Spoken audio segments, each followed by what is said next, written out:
Hello everyone, my name is Lowko and welcome back to a professional match of StarCraft 2. Now it's currently week number 4 of the self-quarantine. I'm not gonna lie, I think most of us are starting to get a little bit loopy. I mean, 12-year-old Lowko would be really disappointed in the fact that I kind of want to go outside for a bit and go places. Now I'm not going to.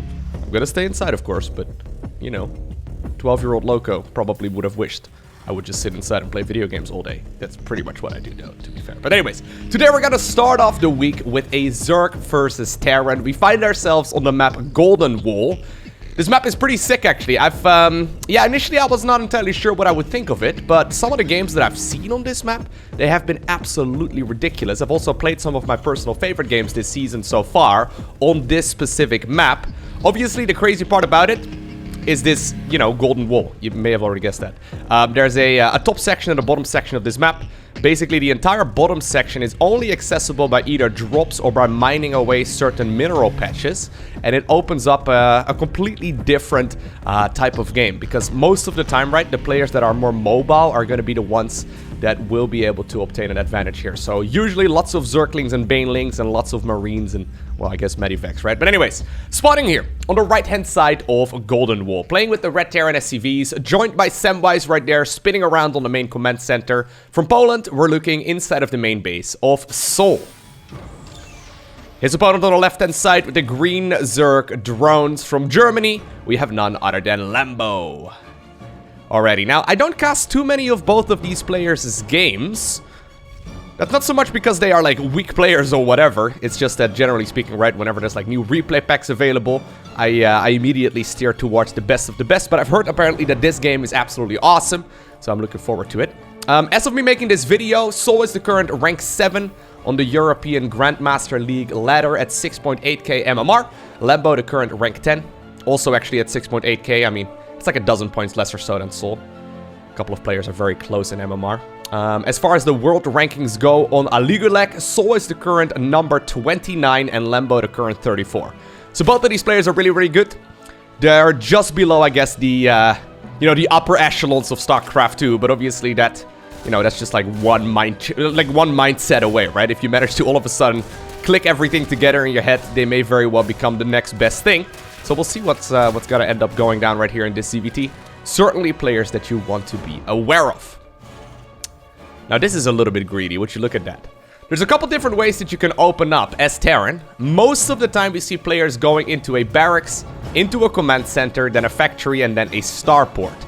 In this specific case, it looks like souL decided to go for the third command center before the starport, which is obviously a little bit risky. It means that he's not gonna have any flying units out. So say this is like, I don't know, like a Roach Ravager all-in or something like that. I mean, he's not going to be able to produce any Banshees or another unit that would be able to deal with those units. He would be in a lot of trouble. It's a bit of a gamble that you can take. Most of the time, though, relatively safe, especially if you know the tendencies of your opponent. Lambo's certainly a macro-focused Zerg player, so I do like this idea. As a matter of fact, I think this is probably the most macro-focused upgrade you can get in the early game. It's the Pneumatized Carapace upgrade, which is Overlord Speed. This is not an upgrade that you generally speaking get. Some of the top level Zerg players have been messing around with it a little bit. I guess the distance for your overlords to fly on this map is rather long, but you can see this speedy boy is now already heading towards the main base here of the Terran player. And he's going to figure out everything. He sees the timing right there of the starport. He's going to be able to see the third command center. And now Lambo knows exactly what it is that he's going up against. Now, I wonder what kind of response he's going to go for. Okay, here we go. Second gas, and then also a Baneling nest. So I think what Lambo wants to do is go for maybe a bit of a Baneling Bust. Not a bad idea, to be honest, because there's just not going to be a lot of Terran. There's only going to be a handful of units. The thing is, though, even if you kill like 20 SCVs, right? They're still going to be able to drop 3 mules at once. So the balance of like committing to the push and then, you know, droning up again, it's really difficult. Because I highly doubt that souL is gonna, you know, die to just a Baneling Bust. It's a strategy that's very popular on the lower end of the ladder. We don't really see it all too often at the highest level of play. But look at this. I like it.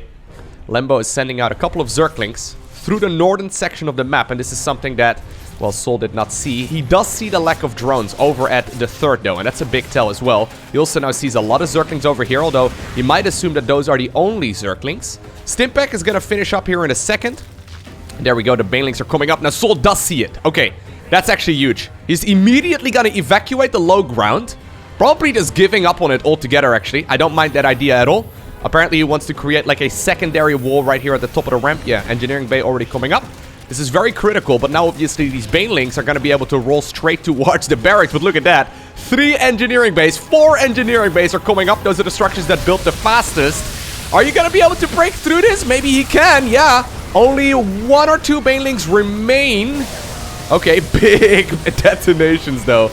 That's 13 SCVs going down. But is that enough? I'm not sold on it. I'm really not sold on it. Plus, I guess on Golden War, you can always mine over here, right? Wouldn't mind actually seeing one of those command centers flying over there. Yeah, that's exactly what he's gonna do. Now, an Overlord is checking out that location already as well. Lambo figured out exactly what's going on. He might need to start, or he might want to start mining out some of these mineral patches in the center, or maybe the ones in the back of his own main base. Anyways, he has started droning again. He has also started up a lair, so this was just a little bit of aggression. Great scout there, though, by souL.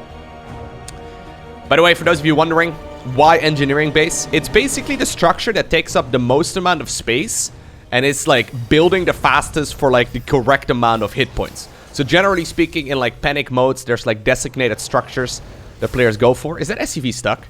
Nah, I think I could probably leave. But for Terran, that structure just happens to be the engineering bay. It's nice when you see it in time, but if you don't see it in time, you're in a little bit of trouble. Now, one engineering bay did survive. Second one will apparently now be built at the front instead. And souL is actually, like, he looks like he's not in a good spot, right? It looks like he's not particularly great here when it comes to the supply count and the worker count and all that. But look, he's mining here with mules. So, mules are pretty good, man. I mean, Zerg might have Banelings, but I guess mules are the banes of the Terran, okay? Well, of the Zerg as well. But, you know, you get what I'm trying to say. Terrible joke, Lowko. Really, really bad. What can I say, guys? It's Monday. I have to warm up. But anyways, he's going to be able to send now those medivacs towards the other side of the map. And this is a section of the map that Zerg isn't really going to be able to defend very easily. Say like a siege tank goes up right over here. Zerg can't really go around very easily, although he did already mine out the center bit right now. And that means that these Zerglings are going to run straight towards the third base. There's one siege tank right here on the high ground. A couple Marines will probably be coming out to help this out as well. In the meantime, though, we do now see the Zerg player in a little bit of trouble here. Only a handful of Banelings, no Baneling speed done just yet, so that's going to make these Banelings significantly weaker. souL has got some of the best Marine micro in StarCraft 2. Like, the guy's really good when it comes to just controlling these small little bio units. A lot of damage is being done. In the meantime, the Zerglings over here are still working on that command center. 7 SCVs end up going down here, and I think that was just 2 drones. Yeah. Nicely done, honestly, here by Lambo so far, though. Baneling speed is going to make a big difference. +1. Carapace will also help out a lot against those siege tank shots. Alright. So, very explosive first couple of minutes, right? The only downside of Terran players taking the bottom section of the map for them is usually that the creep spread really gets out of hand. So I can guarantee you that, like, what's the difference between, like, top-level players and, like, for example, well, what's the difference between, like, a Lambo and, like, a souL or a Raynor or a Dark, right? It's mostly very small things. I can guarantee you that this creep spread, if this was souL, would have been going non-stop. souL's creep spread probably would have already covered, you know, all of this section. And it's not particularly relevant for this game, but it's those really small things that add up, right? Alright, once again, Lambo apparently going for wave number 2. He's recognized that the Terran player is sending most of the units that he's got through the bottom section of the map. Apparently he wants to continue Baneling busting, and I gotta say, I like it. This is pretty sick. Siege tanks, though, in super powerful positions. How are you gonna break that? Well, I guess he's gonna worry about that in just a little bit. Queens are marching forward as well, but here come the Banes again. That's Baneling Bust number 2. Oof. This time around, I think the SCVs, yeah, they will end up going down in pretty big numbers as well. He needs to be able to defend this, though. I guess you need to, like, send in Zerglings from the back to try and surround that siege tank. Terran, once again, seems to hold on by the skin of his teeth. He's going to lose some structures here in the natural. Terran playing very cautiously, though. Doesn't want to lose too much here. 13 SCVs once again go down. But it looks like the army of the Zerg has been deflected. More links are apparently running across the map. Queens utilizing their transfuses. Now, obviously, when you're transfusing over here, that's great. You keep the queens alive, but you're not injecting anywhere else, right? So no inject really coming up anywhere. And actually, you know what? The position here of the spawning pool, ooh, that's painful. Secondary spawning pool, though, was already made over at the natural. And looks like we are up for Baneling Bust number 3, maybe? I mean, it takes 5 of these Banelings to blow up a depot. So he could try, but it's a little bit of a gamble. Oh, souL. Oh, wow. It's the smallest little glimpse. Probably did not notice that. But more links are actually coming up and more Banelings as well. Alright. Yeah, putting your tech in the main base, it seems like a mistake, man. I feel like you need to put all of your, like, tech structures in the natural or even the third. Like, lair in the main base really does not seem to be worthwhile. Here come the Zerglings once again over towards the third base of the Terran player. Banelings for attack wave number 3. Roll up the ramp once again. Now, this one siege tank, it's already got 15 kills, although, oh, I love it. A couple of the SCVs get picked up right there inside of that Medivac. Nicely done. A lot of damage is being done, though, but is it really enough? I mean, you can see the supply counts. They're still looking pretty good. Worker-wise, I mean, we've had drops everywhere here from Terran for a little bit as well. He's been losing a bunch of SCVs, but he's not looking all too weak here, and these traits are insanely cost-efficient. Yeah, he's been making SCVs pretty much the entire game long. I mean, he's not making them right now because I just said it, of course, but, you know, he's been making a lot of SCVs throughout this game. Once again, though, pushing the main base continues. Drop at the third base apparently will get shot down. 2 more, or 3 more Medivacs rather. Apparently flying towards the northern section. I think they're probably looking to take one of those bases up top. This is where that creep spread would be super helpful, right? In the center of the map, so you can see this this coming in. Siege tanks in the back not really helping out, but at the same time we do have this drop going down here at, I guess, the 5th base location of the Zerg. This is one of those bases that's so difficult to hold on to. I love that siege tank here on the low ground as well. A couple of Marines on the low ground too, helping out against like potential Zerglings. In the meantime, souL is now also dropping the main base. Zerglings once again hunting for that third. 4th command center will be set up over here, but it looks like the 5th hatchery will fall, and with that the lair too. So souL was in a little bit of trouble just now, but he's looking to get back into this, right? I mean, he just killed 2 hatcheries, one of them being a lair. Very, very helpful. Once again, though, it looks like we have wave number, I don't know, 4 or 5 or so coming up here in the natural. Baneling Bust after Baneling Bust after Baneling Bust. Ooh, these attacks are becoming less and less efficient, though, right? Like, this was one of those pushes that was really, really helpful earlier, but right now, I mean, this barely did anything. Although, once again, 13 SCVs do end up going down here in the grand scheme of things. That makes a grand total of 54 workers. But it's still 47 plus mules, right? And mules are very, very helpful. Marines just simply more cost efficient at this point in the game too. I mean, unless you get Banelings to connect, right? There's really not a lot of tech. It's just Zerglings and Banelings, right? Looks like this drop will be forced away once again, but at the same time, the Terran player is currently in the natural. This is starting to be a little bit of an issue, but oh my god, while I'm saying that, we have all of the Zerglings now inside of the main base of the Terran player too. SCVs are falling left and right. Baneling Nest is being target fired down. I love that. Baneling Nest, super, super critical, of course. Not enough Medivacs, though, to pick up all of those Marines. I guess some of them, indeed, will be evacuated, but Jimmy and his crew did get killed. At the same time, though, the main base of the Terran is completely overrun. 4th base is being secured. That's a planetary fortress. Not too much that the Zerg player can do about that, but obviously you can just simply run by it and go for the 3rd and the main instead. Looks like drop inside of the main base, though. I guess these are Medivacs that returned back home, or maybe they were constructed over here. But anyways, they did deflect some of these Zerg units. Oh my god, these Banelings, so valuable, right? New Baneling Nest is being made. Actually, no, that's a spawning pool. Where's the Baneling Nest? Is that this one over here? Yeah. Looks like the spawning pool in the natural may have very well started taking some damage here as well. Links inside of the main base, though, but the Marines, look at this. Without Baneling support, these Marines just simply shut everything down.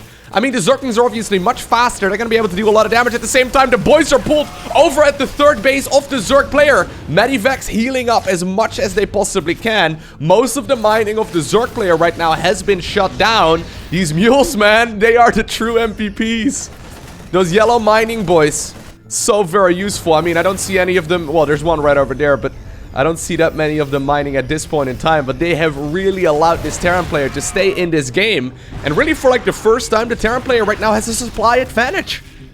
Ridiculous. Zerglings, though, still working on all of those SCVs. That's 77 workers that ended up going down here for the Terran player. One siege tank apparently still hanging out in this location. He scans. He knows that there's no longer a base. I guess that this medevac is coming up right now for the rescue. More mules inside of the main. Actually, these need to not be killed. Very critical. Okay, so there's no way that it's gonna be like a Mutalisk switch or a Hydralisk switch or anything like that, right? This is gonna be the army that the Zerg has. They're well upgraded, but once again, the Banelings, they just get sniped. Beautiful target firing right there by souL.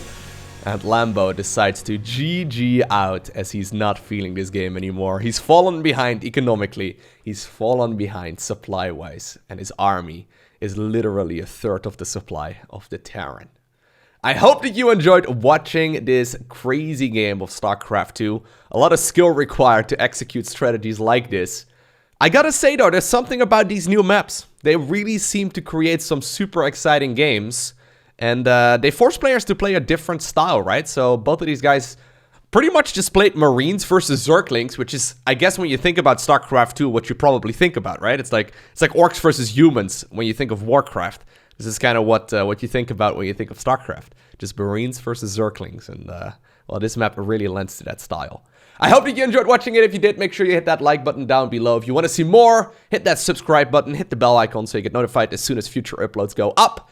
But other than that, I want to thank you for watching. Have an amazing day. Don't forget to smile. And I'll see you once again in the next one.